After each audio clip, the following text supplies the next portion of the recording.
Hey everybody, it's Steve with Sky194 and appreciate you stopping by to check out my video. And we're just going to do a short little um, not setup guide, just a race setup for the AMG EVO here at Monza.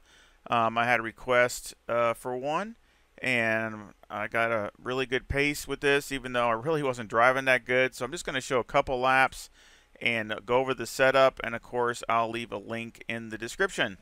So let's get this party started and start from the driving seat. Oh, went too far again. There we go.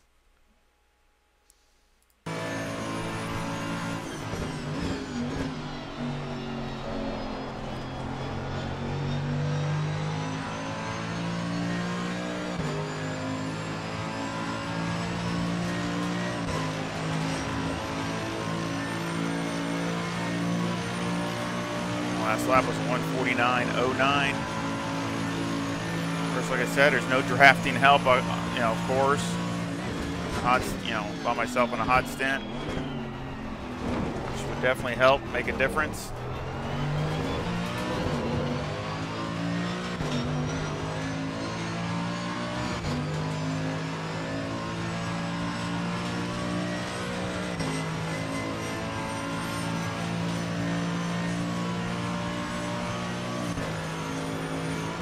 Of course, you got low, winds pretty low.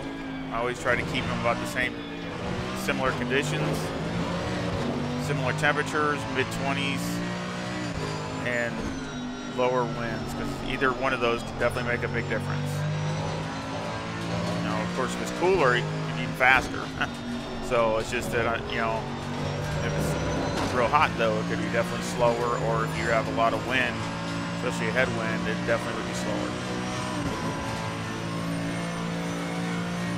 And I started with 80 or 81 liters.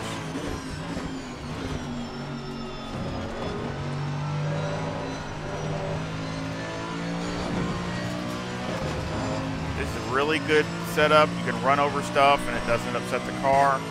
And just what you want for a race setup. You need to be able to move around, adjust your line.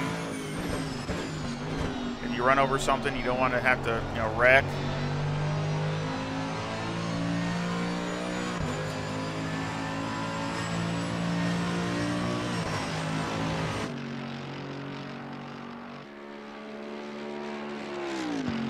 That was a 148.522.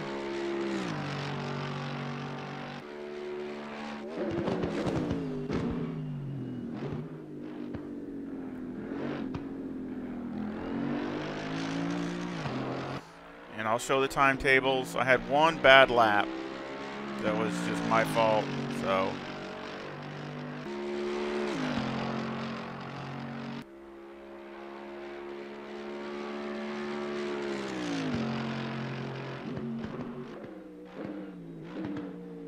beautiful car.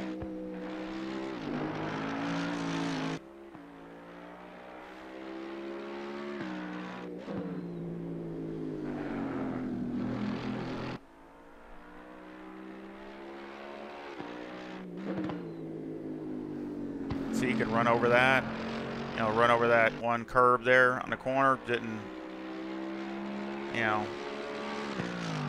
might upset it a teeny bit, but nothing to wreck the car or drastically slow you down.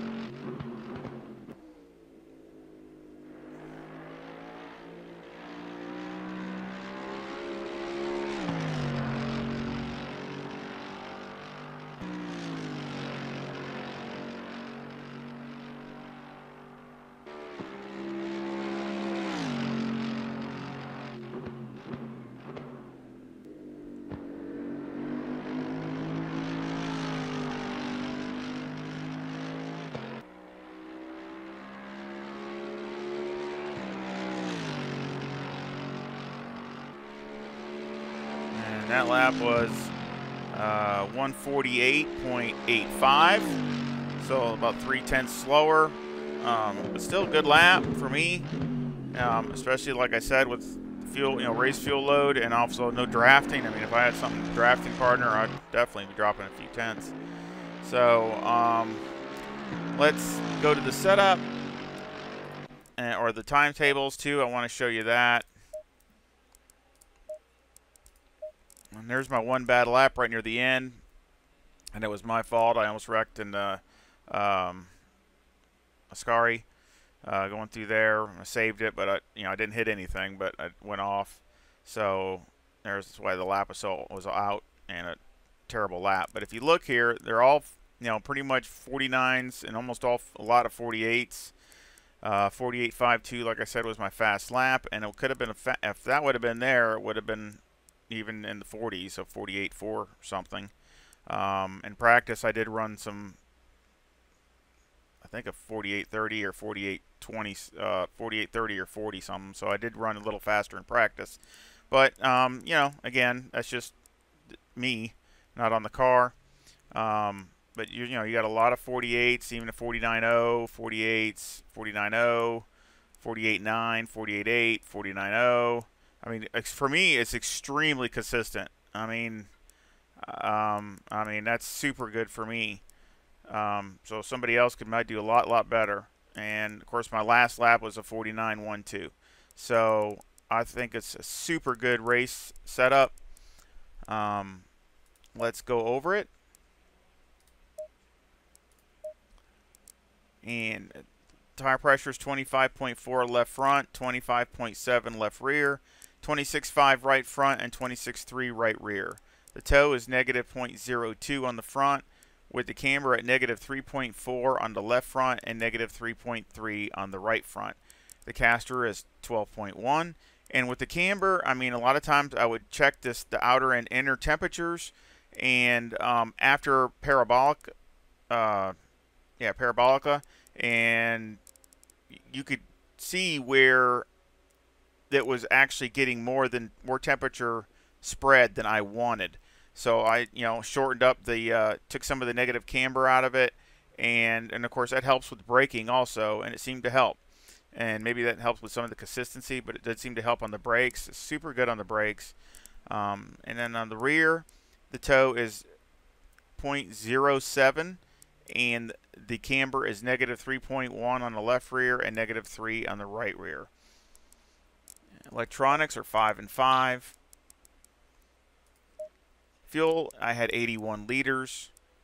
Number 1 brake pad. And of course the tires, here's the number 1 tires, and it just had light graining on the front. That's it. And you can see how the wear is. I mean, the wear front to rear is extremely close. So I'm really happy with that for how hard I was pushing it and the pace I had for the 30 minutes. Mechanical, 8 on the anti-roll bar, 55 on the brake bias. And this is set up so you can go down to 54.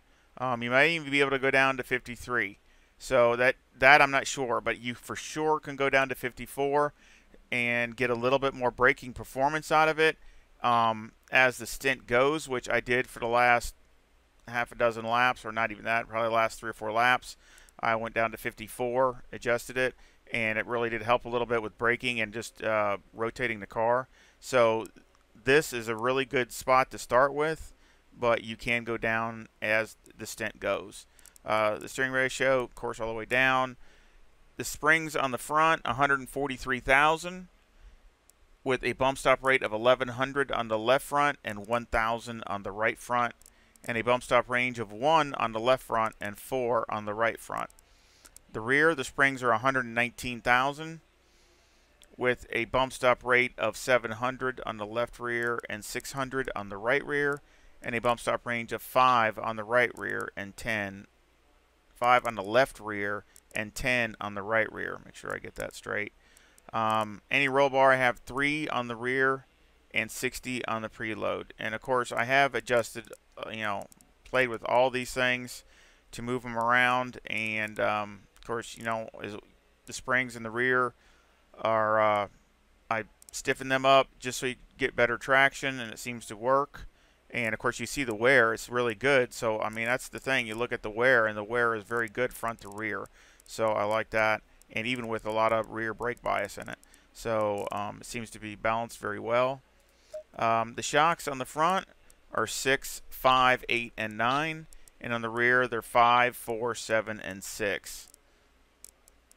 Aero, I have 50 on the front, 75 on the rear. So again, you know, you have enough clearance to go over just about everything without craziness. But I mean, and like I said, you could all the stuff that I ran over it, and hardly upset the car, and still ran, you know, deep in the 48s, even going over stuff. So I think that again, that's what you need to have for a race setup, that you're moving around, trying to position yourself to pass somebody or something.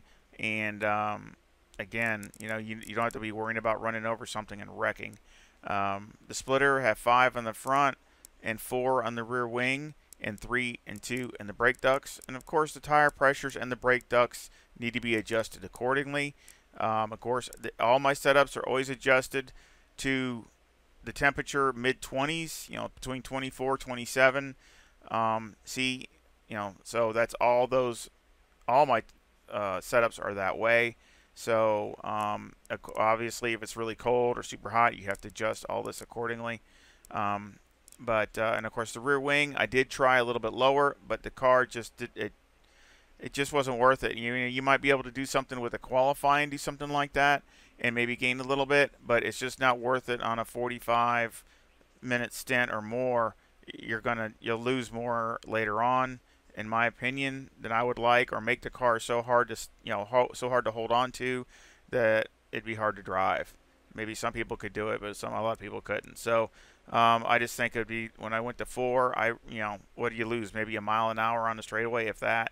It wasn't worth it to sacrifice all the other corners. The front aero variation is 2.0, and like I said, this is a really good race setup, and one of the most consistent I've ever been with any car. And I hope you try it out, and I hope it works good for you. And of course, I will put a link to this in the description. And if you can share it, I really, share this video, or share it for the, put the news out for this channel. I really would appreciate it. And thank you to everybody for us getting over 2,500 subscribers. It's awesome. Thank you so very much. I really do appreciate it. And I sure hope you give this video a thumbs up and subscribe if you haven't subscribed, to help support the channel. And I hope you come back and visit again really soon. Y'all take care. See ya.